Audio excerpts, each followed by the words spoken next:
Vlad here, and welcome to this video in which we're going to focus on different ways of connecting to your control systems, to your PLCs, your HMIs, your SCADAs, your servers, your VFDs, your managed switches, etc. on the plant floor. And in this video, I wanted to discuss from the most fundamental to some of the most complex enterprise architectures for various VPNs. We're going to talk about why, for example, on the OT side, you typically see laptops with Ethernet ports. We're going to talk about different converters that you may need in terms of different protocols. We're going to talk about different models of PLCs and different ways of connecting to them. We're going to talk about not only laptops, but also deployed, such as this Lenovo ThinkCentre. We're going to talk about routers and smaller access points that you may use for commissioning some of your systems. If you're on the OT side, I truly hope that you get a couple of tips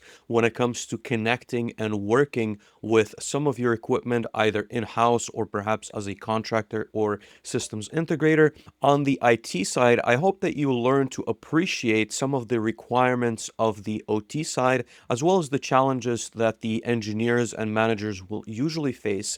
And the goal today is also to tie this back to cybersecurity. I have a recent conversation with a client of mine, and he was trying to understand what are some of the requirements for the OT side that will then cause different issues or different concerns from the cybersecurity standpoint. So we're going to talk about that. We're going to explain what kind of intruders or perhaps attacks you are exposing yourself to, depending on some of the selections. We're going to talk about how to secure, or what can you actually do to prevent attacks depending on the method of connection. But without any further delay, let's get started with the simplest way of connecting. One of the first or easiest ways of connecting to your OT-based hardware is going to be via a USB port. I would hope that we all agree that every model of a computer is going to have some kind of a USB port, and you can establish a one-to-one connection to most devices. I had shown this compact logics from Rockwell Automation. As you can see here, there's going to be a orange port that you can connect to using generally a standard cable that is used in printers. In different PLC lines, such as the Automation Direct Productivity line, you will find a USB port, as you can see here, and it is a USB-C.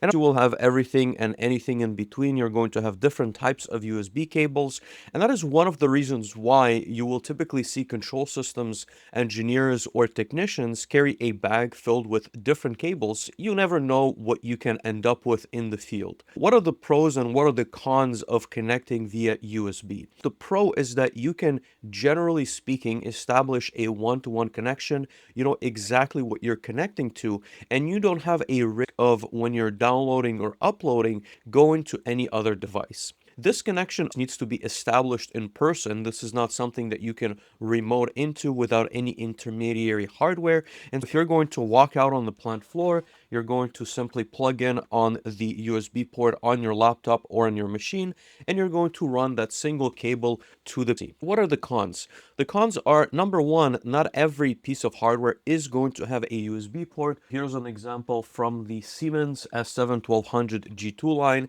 As we will see in just a moment, you can connect over Ethernet-based protocols, but there is going to be no USB port available. There's going to be other means of connection. You can change certain parameters over NFC, but you cannot simply walk up to this device and plug in via USB. The same applies to other different hardware. If we look at a managed switch, for example, from Rockwell Automation on the Stratix line, there's going to be certain parameters you can change via USB. You can get into the CLI, you can get into other configurations, but depending on the settings set by the programmer, you may not be able to get into that device by default. And that is important to consider as you try or attempt to connect to some of the devices that may have a USB port on them. Let's expand a little bit more on device to device connection and look at some of the legacy hardware that we still see on a lot of different plant floors around the world.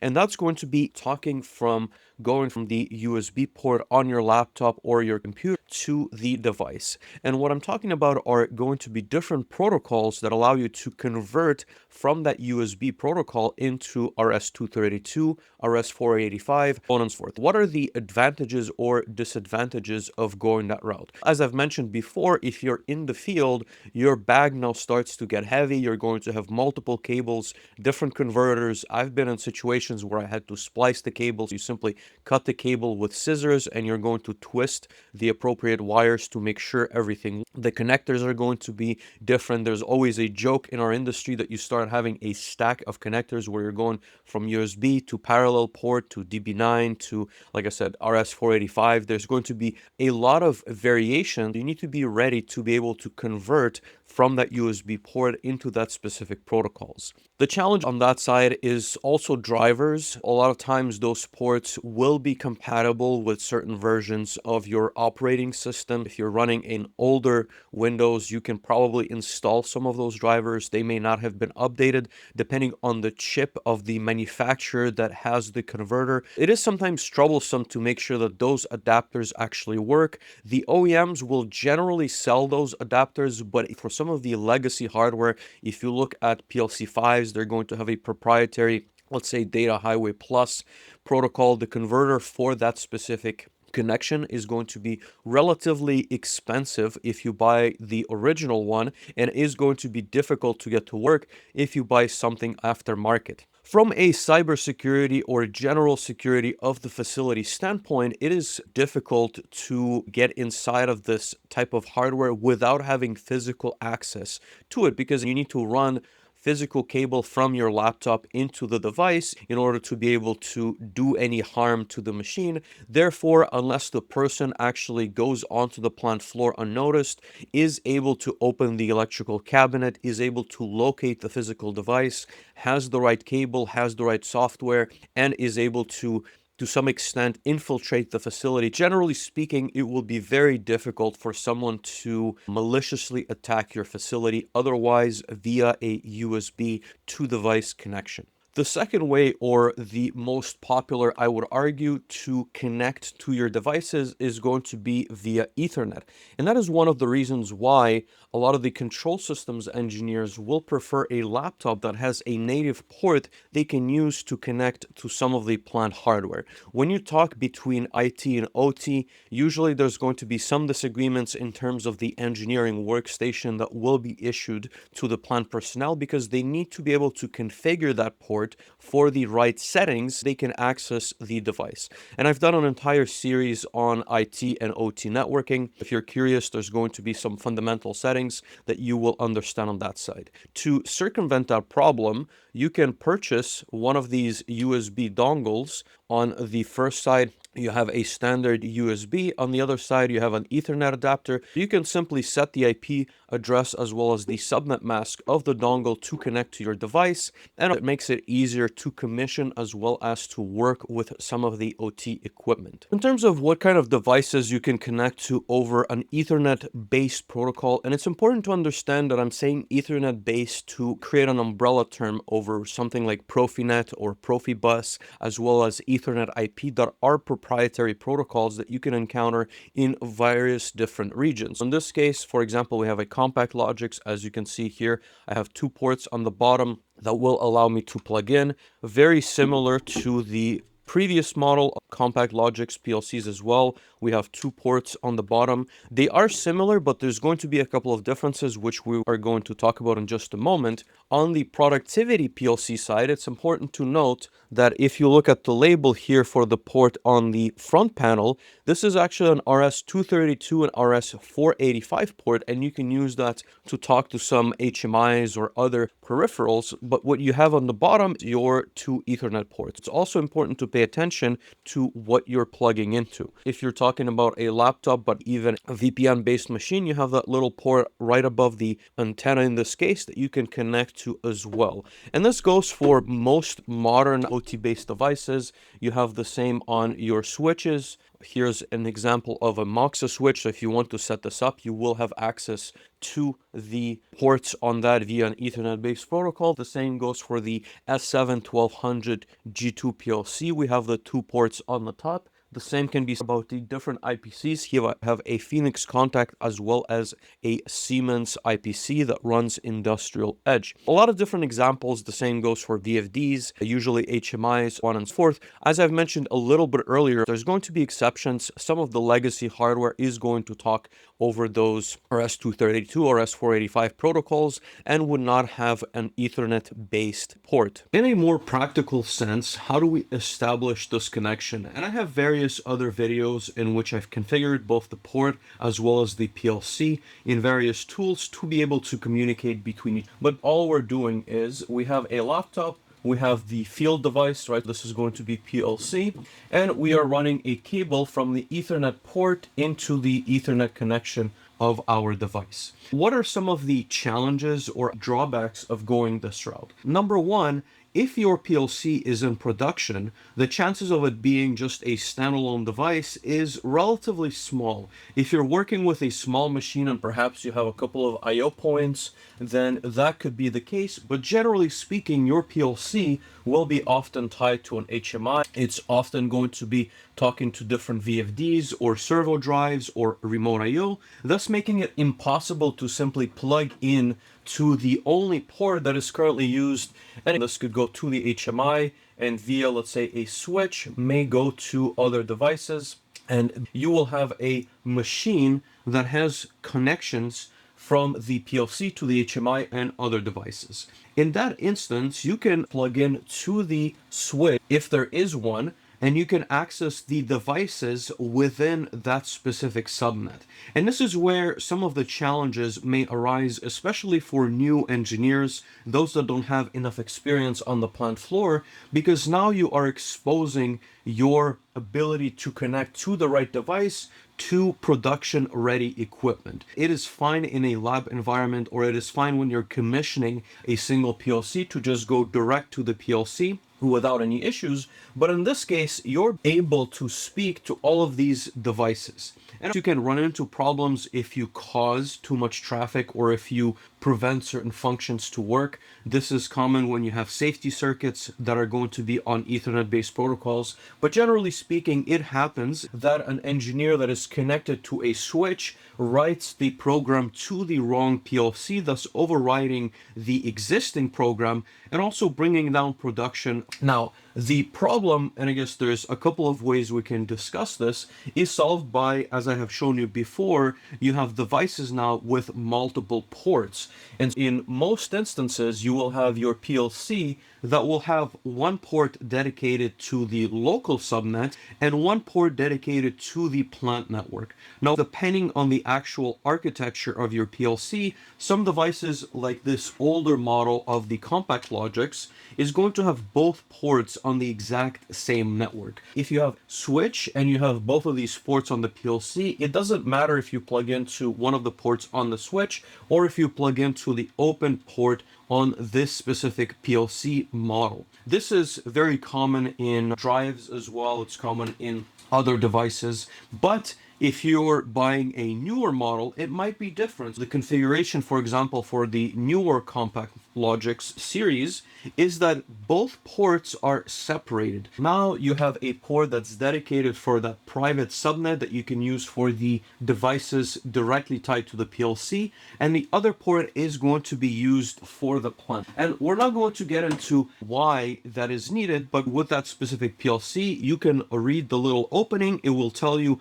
the IP address as well as the subnet mask, and you should be able to go online with the device on regardless which port you connect to. What are some of the challenges from the cybersecurity standpoint? Once we are talking about a wired connection from your laptop into the panel, unless the person has physical access to the facility, it is very difficult to incur any damage. This is going to be malicious intent from the inside if it does happen. Now, that's not to say that this laptop could not contain viruses, could not contain malware, could not contain just issues that may be caused as a result of plugging into this specific subnet or directly to the controller. In a lot of instances, it is rare to see viruses that will go directly from a unconnected laptop to, let's say, a PLC, but once you're connecting to a known entity, for example, this switch might be a Cisco switch. If there is malware that affects that specific line of hardware,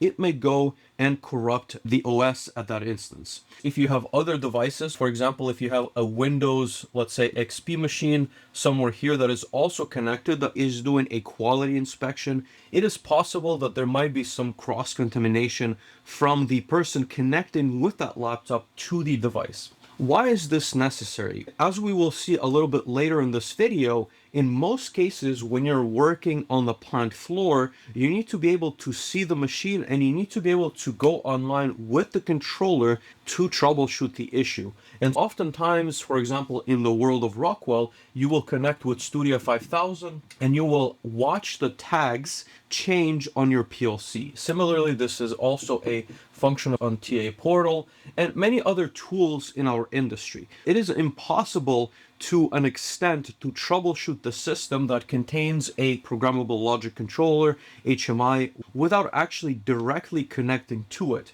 In an enterprise, you can circumvent some of those issues by deploying a server that is usually managed by IT. But that is a topic we will address in a couple of moments.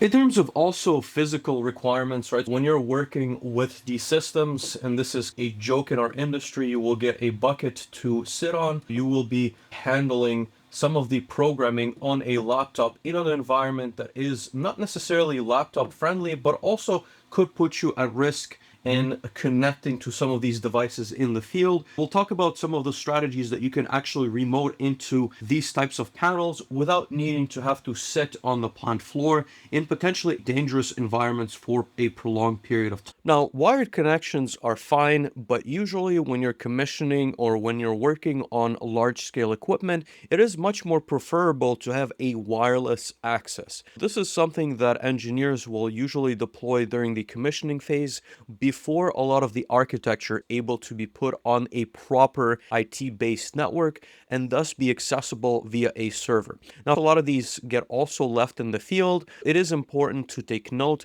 but before we discuss the pros and cons, let me explain where this specific device come into play. An access point is a device that allows you to access your control system over Wi-Fi. And this is nothing very different from the router that you have in your house. It is just a module that allows you to extend your network to a wireless medium. And as I have shown you, most of your control system devices aren't going to natively talk over Wi-Fi. Therefore, we need to add that specific component to make it work. And in a general sense, you have your PLC, and in this case, let's assume that it has two ports, one of which goes to the HMI, and then that also, let's say, goes to a switch, which then goes to some VFD. If you add this specific device, what you can do is you can access this from your laptop by connecting to the wireless network that it has created. This is no different than connecting to your home, for example, network, and you can give your laptop an address of 192.168.1, let's say 200, and then you can access a PLC that is on .10, an HMI that is on .20, on and forth. And why is this important? I will give you a story where, first of all, for those of you that haven't been on the OT side long enough, you need to understand that during commissioning of your equipment, a lot of your peripherals are not going to be on the plant network that is accessible via the access points usually provided by the end user. Similarly, you need to be checking out inputs and outputs that may be very difficult to reach. If we illustrate a control systems cabinet, you will have your PLC with different devices and input and output modules. These will then be tied to the field, right? And they're going to go out of the panel and the cabinet. This could be digital, this could be analog, this could be your Ethernet-based protocol type of devices.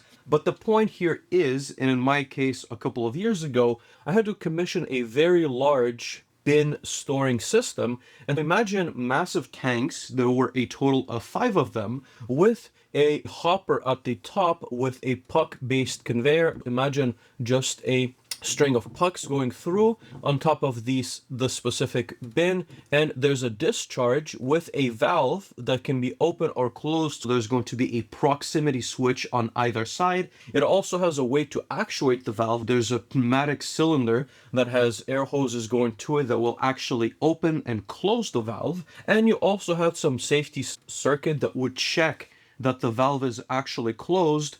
If you wanted to, for example, if you hit the e-stop on the bottom for whatever reason, you could stop the flow of this specific conveyor. And the point here is that there's 5 points of input and output that need to be tested in the field, and this PLC is not yet on the plant network. What kind of a problem does this create? To paint you an even better picture, imagine that this tank has this ladder that you need to climb on top of, and the top is not necessarily flat. It is very difficult to navigate, and there's guardrails as well around the tank. It is properly built on the mechanical side. It is compliant with OSHA standards, but it is difficult to go up this ladder and then run an Ethernet-based cable from top of the tank to the PLC, and to have a laptop here that you can then test every sensor. It is purely I would say, an ease of use type of an application, but in this case, you can put one of those little access points inside of the cabinet, create a Wi-Fi accessible network, and then without the need of the cable, you can simply connect and validate the I/O, and then you move to the other tank. There were 5 in that specific instance. It is something that is difficult to accomplish on your own if you're dragging a cable up the specific ladder to go validate the tank. And the same applies to, I'm sure that many of you have been, if you have been in the field, in a situation where you have somebody at the end of the line and they're going to trigger some kind of a sensor, or they're going to actuate a certain point, and they need to visually see it. And then the engineer that's on the other side of the line needs to confirm that, yes, he does indeed see that specific sensor and signal at the panel level, but also within the program. And that is, like I said, one of the most fundamental tasks that you will perform during the commissioning cycle of your equipment. Now, this can be used for other purposes. For example, even when this panel has finished being commissioned, I have an area where this entire section is in, and I am sitting somewhere in a desk in a remote connection where I have my laptop here, and I want to be able to see the status of my tank. There could be an argument made that if there is a plant network, we could in theory run a cable through the walls. We can have a proper hardwired connection, but one of the ways to make that happen a lot faster is to have once a way to communicate to that specific network by leaving that device inside. And let's talk about some pros and cons. The pro is these are relatively cheap. If I'm not mistaken, they are $20-$30. This is a TP-Link one. You can buy a much more powerful access point with all the bells and whistles with a much longer range depending on your application. But in this case, if you have a couple dozen feet, it should be perfectly fine. And the pro is, as I said, you're eliminating a lot of the cable management. You're making it easier for the engineers in the field to work on some equipment, even equipment that is not accessible via a server at the plant level. If you're going to troubleshoot your machine, you need to have your laptop next to you. If you're dragging a cable across, it becomes troublesome. A lot of engineers will use this trick to work on the equipment. The cons is, well, number one, you are creating a network that is outside of the typically purview of the IT personnel. Depending on how you configure some of these routers, switches, and access points, you may expose the plant to a severe risk of an intruder. If someone, for example, if this is your outside wall and the panel is immediately inside of the plant floor, this network may actually go to the external side, and if someone simply drives by and is able to pick up that network, depending on the security of this specific device, they may connect and get access to the device that it is plugged into. And you need the general basic safety measures: proper username, proper password. You could also limit access by device. And this is not something I would see or expect your OT engineers to know very well. But if you have a MAC address for this specific laptop, you can also limit the access to the specific MAC address access point. And whether or not they have done it is a separate question, but it does expose you to a potential risk of someone connecting to this device and then obviously talking to the devices that it is attached to. As I have mentioned before, you can risk the challenge of this device being connected to other devices within the plant. And this is where the concept of flat network architectures comes in. You can have this PLC talk to many other PLCs in the plant, and this could create a problem where if someone were to access this specific access point, they now have access to the entire facility. And how do we remedy all of this? Usually, you would want to work with your IT team to create this specific hardware access that you can then use for your OT-based needs. Without you explicitly telling them what it is exactly that you're trying to do, it is very difficult for them to understand why you may need this connection, but it does facilitate the life of the OT engineering teams quite a bit in my experience. And it is quite utilized on the plant floors today. Next, we are getting into remote access territory. And of course, as we've discussed before, a lot of this is going to be done over Ethernet-based protocols, but it's going to be to allow access to an engineer to remote into a specific site. And one of the easiest ways for accomplishing that is getting your laptop connected to the field device. That could be your PLC or HMI, or otherwise putting it on the plant network and then running a consumer grade. And I say consumer grade, there's going to be licenses to this as well, but a consumer grade software like TeamViewer or AnyDesk. And if you're unfamiliar with those softwares, we'll talk about the diagrams in just a moment. You can download them free of charge, and for personal use, I put that a bit in air quotes, you can use them for free to gain access to a specific machine on the plant, on the computer that is running the same software. The first question I do want to answer is, why do we need remote access to the control systems in the first place? There's going to be a couple of instances. Imagine for a moment that you have a production line that has multiple machines, right? There's going to be your machine 1, your machine 2, your machine 3, so on and so forth, of course, operators as well. And I don't know how well you can see this. I'm going to have to purchase new pens. But basically, you have controllers inside of these machines. And this could be PLCs, it could be HMIs, it could be other devices. And if this line were to go down, right, let's assume that at 00.00, the line has gone down, you will typically see your technicians to start troubleshooting, your mechanics looking into the line. And of course, if they cannot solve the issue or they believe that the issue is beyond their capabilities, they will call the engineering team, they will call the technicians capable of looking at control systems. And at this point, imagine, and this is just an example, of course, it's going to be different depending on facilities. 10 minutes have gone by, we have now called the engineer. And in many facilities, the engineering team will do their best to respond, but a lot of them are allocated to capital projects. They're working perhaps on something else. They're not necessarily support. And if you're a large facility, you might have a member of the maintenance team that is capable of communicating with the PLCs. In this case, we're going to call the engineering support, and that person is located at an office, is off-site, is working on something else. Before they can come in, put a laptop in front of the machine and actually run a cable to that PLC, which still happens in many facilities depending on the device.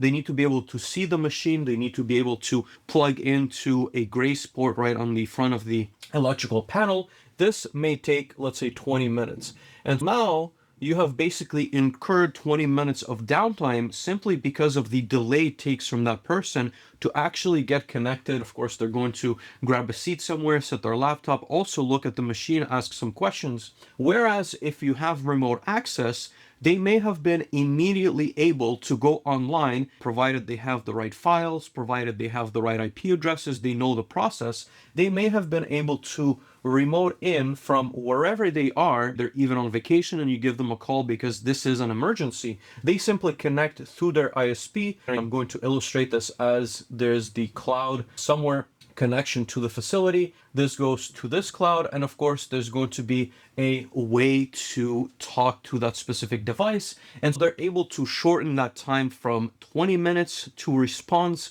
to 10 minutes. And you immediately could see how being able to remote into equipment is a lot easier and is a lot faster in general from an engineering standpoint. The other item, of course, is, I have mentioned this before, if you start having different protocols, you're now opening up this bag of different tools, you need to figure out how to connect to this specific device. Whereas if you have a highly competent, or I would say more sophisticated grasp on your operations, you already have that remote access. All you need to do on the engineering workstation that is connecting to that specific device is make sure that you're connecting to the right IP address, to the right machine, to go online with the PLC, because all of your software is up to date, all of your licenses are up to date, and everything is working as expected. Let's go back to the illustration of TeamViewer, right? Because this is only one instance or one example of this occurrence. I have personally worked on a variety of different packaging applications, and usually when you're commissioning equipment, the commissioning phase is done rather quickly, but then you go into this sort of support phase where you're helping the operations team make the best of their new piece of equipment. And of course, there's going to be no perfect system. You're still tweaking certain items as you're working and as you're debugging perhaps some of the code. I'll give you an example of a system that I worked on. This is a palletizer that I am trying to draw with this specific pen. Imagine for a moment that there is a large palletizing cell, and this is all enclosed. This is basically a large fence. And here you have an in-feed conveyor that is, I'm going to just draw boxes as big blobs of squares. And inside of this enclosure, you have a large FANUC arm. Once I'm going to draw my best here, something like that. And it has a gripper for the boxes. It also has a gripper for the pallets. But basically it is a FANUC arm that picks and places these boxes onto a pallet that is basically behind here. Imagine a pallet that then gets put on a conveyor belt, and that gets sent out to the trucking or the distribution center. And as the boxes accumulate on the pallet, of course, it starts to create a row on the higher layer, but all the arm does is pick and place those boxes. Now, the conveying system needs to also keep count of the boxes. It needs to rotate them perfectly and to make sure that the right orientation for that specific SKU of product is respected. Where in this case, what was happening is that the customer was changing different SKUs, and a lot of times they were unable to reconfigure the pattern of boxes placed on this pallet. Ultimately, what that would lead to is, of course, they would still feed the product. The palletizer would basically crush the cases because it is not calibrated, and that would result in downtime and basically lost product. And of course, you don't want to have an engineering resource that is sitting on the plant floor 24/7, just watching the palletizer, making sure that the cases are okay, but you want to give him remote access should that palletizer fail. How is this actually accomplished from my experience? Generally speaking, just as in the previous example, you will call in a technician that will go and look at the visual, right? They're going to see what is happening with the actual machine. You don't want to have this a purely remote situation where you're making changes while other personnel might be inside of the cell. This is extremely dangerous if you're working on without proper supervision and authority. But in my case, it was a technician that was my eyes in the field. He was based out of Atlanta. I was based out of Los Angeles, and I was able to basically remote into the cell, right? This is me somewhere at the desk, and I have my laptop here, and I'm able to remote into the cell and then make changes to that specific recipe. How is this accomplished? I've mentioned TeamViewer and I mentioned AnyDesk. What he was doing is, let's assume that there's an electrical panel and there's a lot of cables that go to the robot. There's a lot of cables that go to the photo eyes, but there's a PLC here, there's an HMI. And what he did was basically place a laptop inside of this electrical cabinet that is running TeamViewer or AnyDesk. There's going to be other tools available for that. And what I was able to do is remote into this laptop, run Studio 5000 on this specific laptop, and connect via Ethernet. In this case, he just plugged in a cable to the control system of the Palletizer. And by doing so, I was able to see the tags that were associated with that specific recipe. I was able to make changes to that specific SKU and ultimately fix the calibration of the robot as well as the conveyor belt that was not rotating the right cases for that specific Palletizer pattern.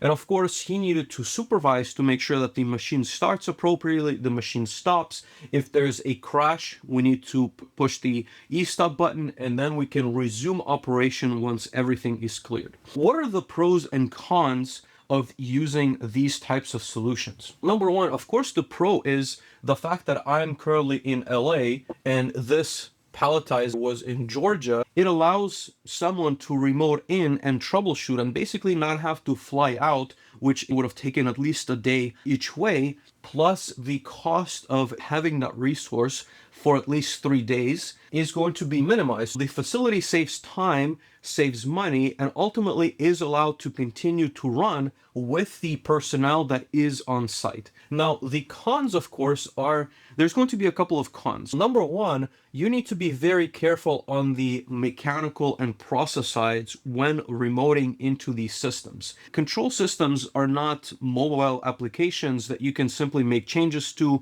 and if the person doesn't see the right orientation, they can switch back and everything goes back to normal. In this case, if you're making remote changes, you need to make sure that you have personnel that is standing by, that is monitoring what the system is doing, because of course you can bypass safeties if you're in control on that side. You can damage equipment, you can damage personnel, you could ruin a batch for that specific manufacturer. That is a big hurdle. Number two is, as I've mentioned, the software that you're using in this case, and this laptop is connected to the plant network. You're of course tunneling through via a pseudo VPN in this case that TeamViewer provides, but all of the data to an extent is exposed to whatever network and whatever that laptop is running. In many instances, you cannot do this with IT provision laptops. What I have seen in the field, once you will have techs or engineers that will have their own laptop, or they will purchase a laptop for this specific purpose, that they can leave this inside of the cabinet for multiple days at a time, and they will simply move it somewhere else as needed. And of course, that creates a cybersecurity concern depending on how it is utilized. It is simply a necessity if the IT side does not provide proper enterprise-grade VPN infrastructure for these control systems. The other risk that is very important to discuss as well is the security nature of these tools. TeamViewer and AnyDesk out of the box are not going to be incredibly secure. You can simply give the username that's listed on this computer and password to this person, and they can simply spread that information. They can share it with a colleague. I've seen instances where this engineer is unable to solve the problem. He's going to give access to somebody else, either within his company or just his circle of friends, to take a look at the problem. And this creates a very dangerous scenario from a cybersecurity standpoint, because now you have zero control on who's able to access your specific control system. And of course, this panel might be connected to other devices within that same network and subnet, and it makes it possible for whomever is connected to control this computer and install pretty much anything if there are not specific guardrails and restrictions in place. Number one, the person that is giving access to the external party needs to be very vigilant and needs to understand the risks, but also there are going to be ways to mitigate that. As I mentioned earlier, you can create a two-factor authentication or multi-factor authentication setups where only the specific person at that specific IP address or MAC address, as well as username and password, is able to access the site and remote into the production area. If this person walks away or leaves the laptop open and somebody else, something malicious, it's going to be very difficult to prevent that. But you are essentially relying on the personnel mechanisms to combat that risk at that point. The next type of solutions I would like to talk about, having labeled the TeamViewer and the AnyDesk solutions consumer grade, are going to be your Ewons and your Tosibox. And these are hardware vendors that have solutions built specifically for the industrial space. I am not affiliated with them. I have seen them many times in the field. I have worked on devices connected to an Ewon or a Tosibox, and they allow you to have a similar connectivity to what we have discussed via the laptop than being able to run TeamViewer or AnyDesk. And if we switch over to their website, you will notice that what they provide is cellular, in some instances modem, that you can connect to the cellular network and then have access to your control system. And we're going to go to the drawing board in just a moment, but I want you to see what the device actually looks like on both the E1 side as well as the Tosibox side. I don't believe there's a major difference. There's going to be layers other than the actual hardware that will or may matter in the selection scheme, but basically they allow you for remote access to the OT side of your hardware. As I have mentioned, the cellular devices are typically going to be mounted on your DIN rail inside of the electrical cabinet, and once the situation that you end up is as follows. You have your PLC, you obviously have your panel, you have your HMI on the front of the panel, somewhere outside, you have your VFDs, and somewhere within that panel, you have your cellular device. And this device will connect with the network on the cellular basis, right? Thus allow you for better remote connectivity and basically bypass the network that you have at that specific plant. Of course, there's going to be different variations. As I have shown you on the websites, you can choose a Wi-Fi option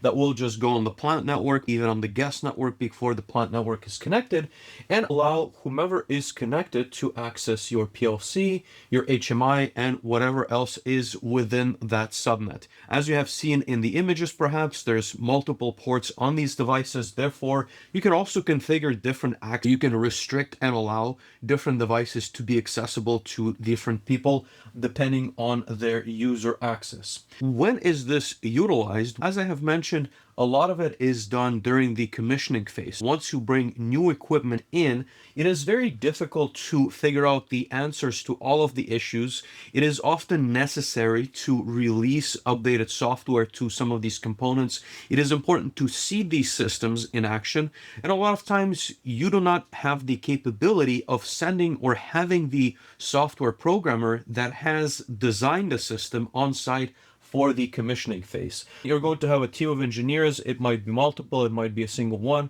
You're going to have techs that will validate the IO. They will power on the panel. They will power on and make sure that everything is good from the process side. And this is used in different industries. I've seen this in water, wastewater, oil and gas, food and bev. It is not dependent on the specific application, but they allow a different party, an engineer that has wrote perhaps the code, to log in remotely and either support some of the activities or pretty much test out some of the parameters and tweak the software on the specific PLC. And basically this is going to be wireless from where that person's located. They're going to connect to the device, log into your PLC and any other OT component, make the changes. What are the pros and cons of this configuration? The number one thing that I do want to mention is that there is a nuance in how software is ran in both situations. The Ewon Cosy or the Tosibox is basically just a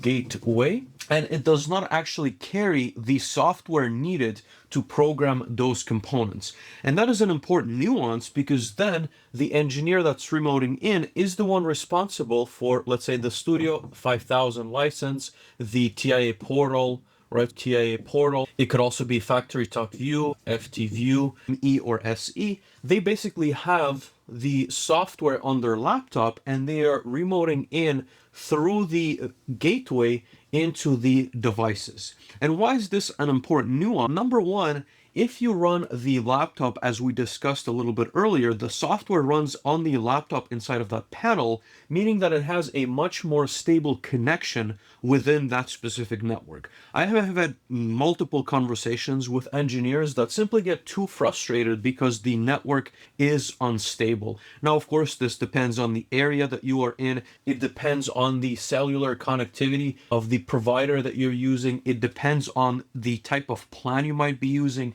There is something to be said about cellular having a lower bandwidth depending on if you have LTE, if you have 3G or other connections, and it becomes frustrating for the commissioning engineer or an engineer that's looking to work with these systems if the software that you're using becomes disconnected, right? So this is irrelevant of the brand. Normally you go online with your PLC and you want to have a constant connection that you could see your tags, you could see your trends, you're perhaps making changes to the code. And if that software connection gets interrupted, then you might lose some of those changes. My personal preference is if you're going to go this route, then you can deploy a machine here, which could be just a normal computer. It could be a laptop that runs that Studio 5000 or TIA Portal that has a very reliable connection to your OT side that then you can communicate or remote into. What are the cybersecurity pros and cons in this instance? Number one, it is very difficult to avoid this. I have seen groups that will basically deny access to a contractor from being able to remote into their machinery. And of course, to an extent, they are right to assume that that person could make a change that is unforeseen or is not necessarily validated by those at the facility. And of course, you need to keep tight controls depending on your process and your regulatory requirements, what changes are being pushed while you are not being made aware. You need to be building the integrator or the partner that is going to remote into these systems and ensure that they follow the regulations, the quality procedures, the validation procedures. In almost all instances, in heavily regulated environments, in FDA regulated environments, in pharma environments, this is going to be a massive headache if it is left unchecked post commissioning, post your IQ, OQ, and PQ processes. But it is generally allowed during the commissioning phase where everything is still unclear and you're doing some testing. The other risk, of course, is giving access to this specific device. This is no different than any other VPN, except that it is much more ruggedized for the industrial environment. Therefore, you will also need to give access, your username and password, as well as a multi-factor authentication system for the person that is remoting in. And this brings an important point because then you can have multiple people trying to remote in, and you can certainly take the time from the cybersecurity standpoint to restrict who has access and who shouldn't have access. With the same caveat that if that person gives their own laptop and their own access to somebody outside of their organization, of course, they will gain access to your systems as well. And as I have mentioned, a lot of the groups that I have worked with will typically allow these on a need to have access basis. And what that generally means is that if you as a contractor will request access to a specific machine, they will generally disconnect it from anywhere else that it's coming from or isolate it via a managed switch. They will only permit access to a specific area. And once you are done, they will basically disconnect this device completely, at which point you will lose all access. And you can obviously disconnect the cable, you can power down the device, you can remove the eSIM that's inside of the device. There's multiple ways that groups can address the connectivity from an outside party into their facility. The last architecture and approach that we're going to discuss in this video is going to be based on a server-based architecture. That being said, you do need a solid investment in order to set this up. You need to have good protection in place for your firewalls, from your access control list, for your DMZ zones. And as I've said, do not attempt to set this up unless you have a highly dedicated and knowledgeable IT team that knows how to work with hypervisors, that knows how to deploy enterprise-grade servers. You're willing to invest the time and effort required to build out these solutions. Now, having been in environments in some of my previous employers like Procter & Gamble and Kraft Heinz, I can certainly appreciate the benefits that these solutions can offer, being able to spin up a virtual machine or give access to a specific contract contractor to a different area of the plant can be highly beneficial. You also gain the advantage of having distributed license servers. If you have multiple engineers, different parties that need to request those licenses, it is going above and beyond everything that we have discussed this far. Unless you're willing to invest, unless you have the architecture and the team, I do not recommend going down this path. That being said, let's talk about enterprise server architecture. I have briefly mentioned some of the benefits, but how do we actually get there naturally?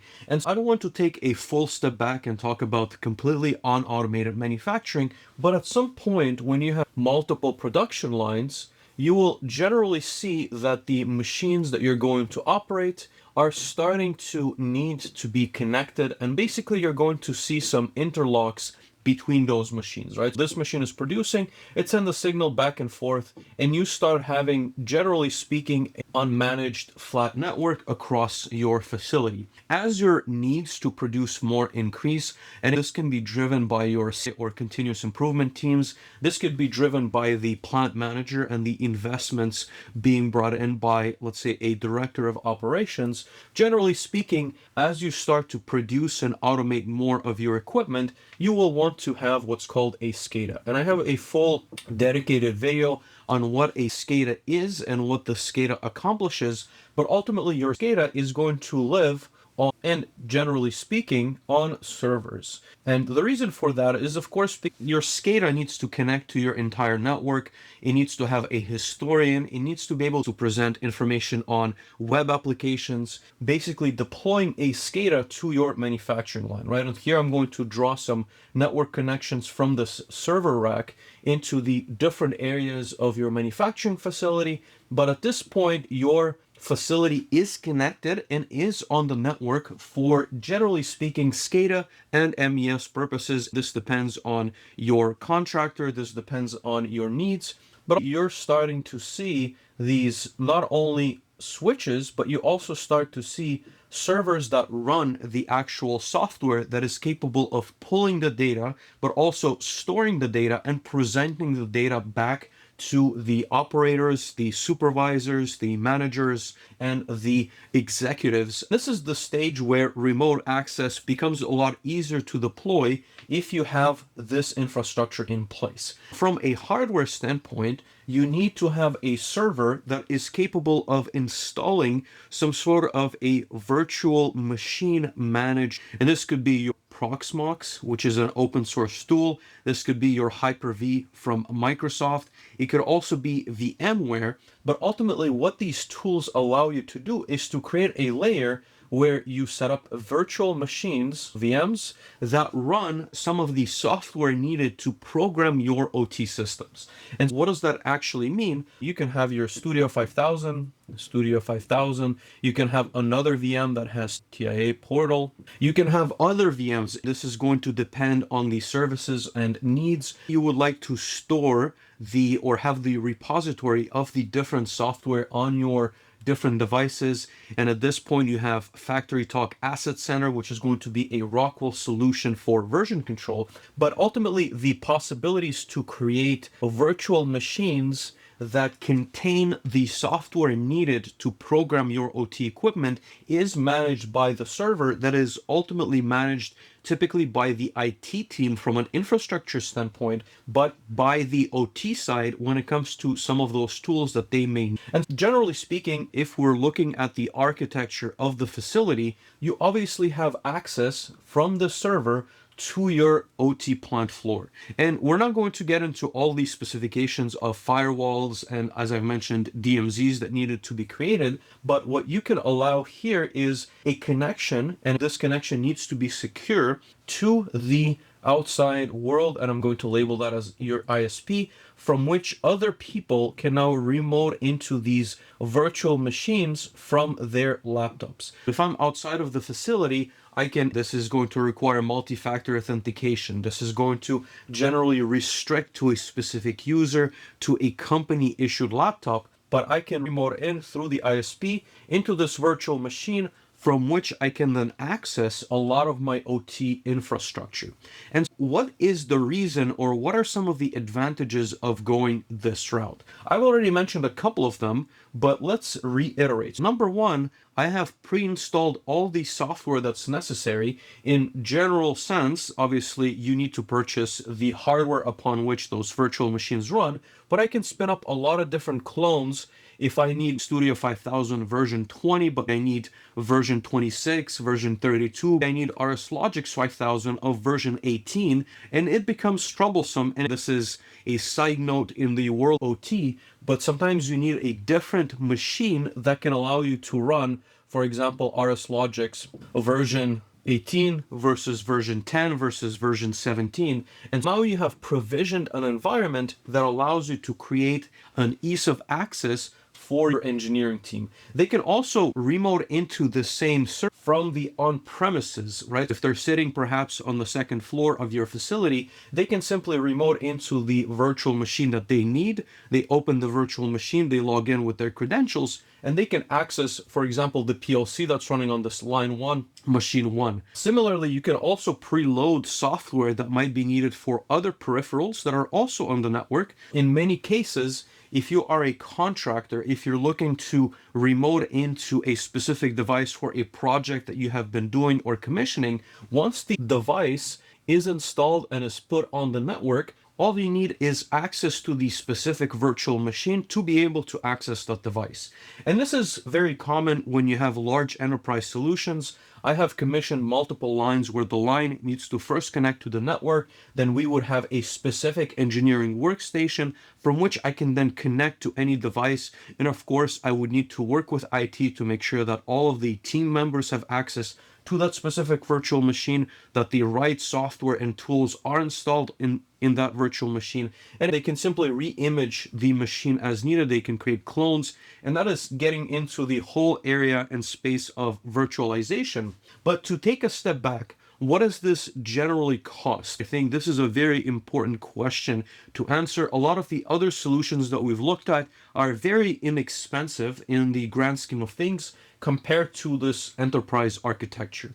And if you're looking to deploy something like this, you can get started with a rack-mounted server that will usually be more than adequate for a small to medium-sized enterprise if it is a few generations old. Typically, if you want to purchase brand new servers of the current generation, you can expect price tags anywhere from $20,000, and this is just the price of the hardware, $20,000 all the way obviously to $200,000 depending on the needs, but it's usually going to float around that $50K mark just to get in the door, to make sure that you have the proper cabinet, proper cooling, and the right configuration for not only the server but also the switch, right? These projects are very in scope, and you need to speak to a capable integrator that can come in, assess your needs, and then provide a solution that's going to make sense for your specific enterprise. What are some of the challenges, the drawbacks of these systems? Number one, as I keep mentioning multiple times,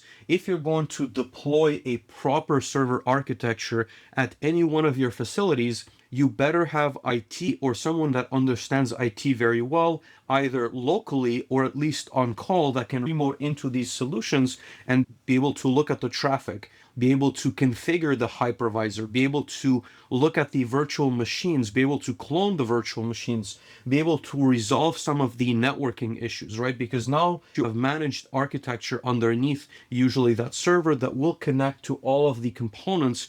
Number two, if you're going to keep this in-house and all of this is isolated to the plant floor, that's going to be, and this is called in the industry as air-gapped, that is going to be one of the easiest ways to prevent any other intruders coming into the facility, and of course creating problems or installing malware. What usually happens is that people do need a remote access, and this could be for the VPN to work on the actual projects, but it could also be when it's a SCADA to look at the dashboards from the outside. If you have a plant manager who's looking at the SCADA and is trying to understand how well or how poorly the facility is performing, they will remote in through the same servers to the plant floor that will serve some of these applications. There's of course ways to isolate that, and industrially available software is going to provide those solutions where you can replicate the data into a different server, and then you have a more accessible type of an environment, but you are exposing yourself to the risk of a potential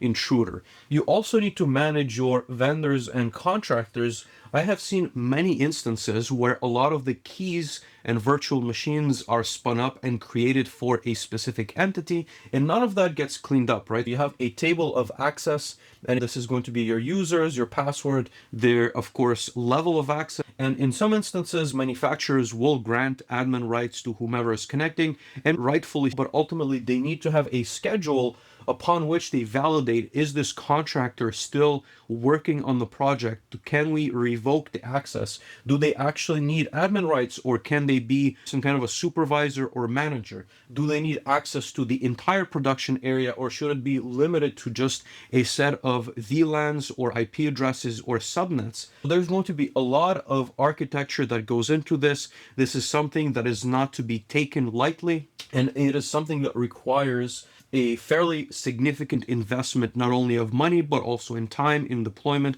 and good relationships with the groups capable of deploying this. Thank you so much for taking the time to watch the video. It did take quite a bit of time to create. If you would like to get in touch with me, if you want to comment or give me any feedback on this specific content, if you have any questions, if you would like to discuss some of these applications, don't hesitate to reach out. The easiest way is going to be to go to the website, which is joltek.com. You can click on this Contact Us button. You will see that there's going to be a nice form that you can fill out and make sure that I get the message. Alternatively, if you would like to talk to me on LinkedIn, you can go on linkedin.com/in/Vlad Romanov. More than happy to help out if you have some questions. Like I said, if you're on the IT side, if you're on the OT side, help explain as to why some of these solutions are important, or why you might need to secure them more than you currently have. In either case, thank you so much for watching, and I'll see you next time.